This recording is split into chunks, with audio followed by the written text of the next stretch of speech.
ಕರ್ನಾಟಕದ ಮುಖ್ಯಮಂತ್ರಿ ಸಿದ್ದರಾಮಯ್ಯ ಅವರು ದೆಹಲಿಯಲ್ಲಿ ಪ್ರಧಾನಿ ಮೋದಿ ಅವರನ್ನು ಭೇಟಿ ಮಾಡಿದ್ದಾರೆ. ರಾಜ್ಯಕ್ಕೆ ಬರಬೇಕಾಗಿರತಕ್ಕಂಥ ಅನುದಾನವನ್ನು ಬಿಡುಗಡೆ ಮಾಡಬೇಕು ಅಂತ ಹೇಳಿ ಸಿಎಂ ಪ್ರಧಾನಿಯವರಲ್ಲಿ ಮನವಿಯನ್ನು ಮಾಡಿಕೊಂಡಿದ್ದಾರೆ.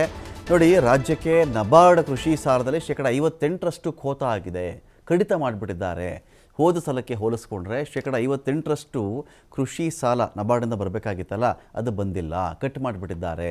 ಈಗಾಗಲೇ ನಿರ್ಮಲಾ ಸೀತಾರಾಮನ್ ಅವರಿಗೆ ಇದ್ರ ಬಗ್ಗೆ ನಾವು ಮನವಿ ಮಾಡಿಕೊಂಡಿದ್ದೇವೆ. ಪ್ರಧಾನಿಯವರು ಮಧ್ಯಸ್ಥಿಕೆ ವಹಿಸಿ ಹಣನ ಬಿಡುಗಡೆ ಮಾಡಬೇಕು. ಜೊತೆಗೆ ಭದ್ರಾ ಮೇಲ್ದಂಡೆ ಯೋಜನೆ ಇದೆಯಲ್ಲ, ಇದಕ್ಕೆ ಅನುದಾನ ರಿಲೀಸ್ ಮಾಡಬೇಕು.